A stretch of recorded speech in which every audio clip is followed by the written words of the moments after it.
po mga boss. Bahala ka sa buhay mo. Kalokohan niya. Ito na ang tamang panahon ko para lumisan na sa putang inang kumpanya na ito. Hanggang sa muli, paalam! Welcome sa Jollibee! Halika! Huwag kang matakot pumasok! Dito sa Jollibee, pupunuin natin ng kolesterol yung katawan mo. Gusto mo ba ng Chicken Joy na punong-puno ng mantika sa loob? Subukan mo rin ang ice cream na may napakataas na sugar.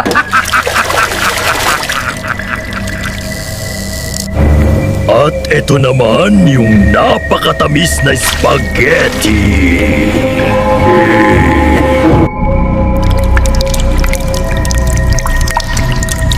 Hi guys, burger.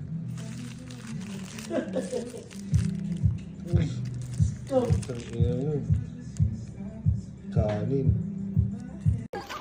Ano, more dressing. Pag dumating, more dressing ang all. Isa, no dressing. Dalawa, no dressing. Ilang burger pa yan? Pito. Pitong no dressing yan, ha? Oh, wala ulit. No. Patrick eh. Kaya kami no dressing mo kasi nga gusto mo nga ng dressing.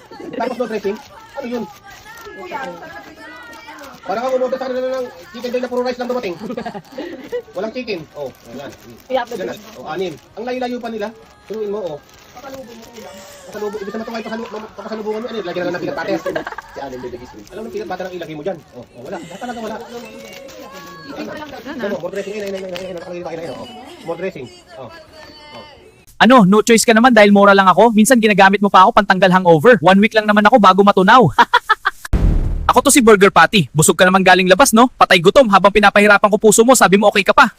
Ako to Nuggets. Ang lambot ko, di ba? Hindi mo ba alam? Dinudumihan ko bituka mo palagi. Sarap na sarap ka pa rin, no? Lalo ka na bata. Ako to si Fishball. Binibili mo lang sa kanto-kanto, minsan sa gilid pa na mura lang, di ba? Iniirita ko lang tiyan mo, hingi ka pa ng suka. Milk Tito, deserve mo to ngayon. Habang pinapalapot ko dugo mo sa asukal, ngiti ka lang dyan, sarap, di ba? Salamat sa panonood. Pinsan niyo ba talaga yun? Hindi, boss. Hindi, boss. Sabi ko na nga ba, hindi niyo ba alam tirador yun? Ha? Sarap, oh. Oh, nandito na pala si Taba. Taba, talaga na. Tikman mo.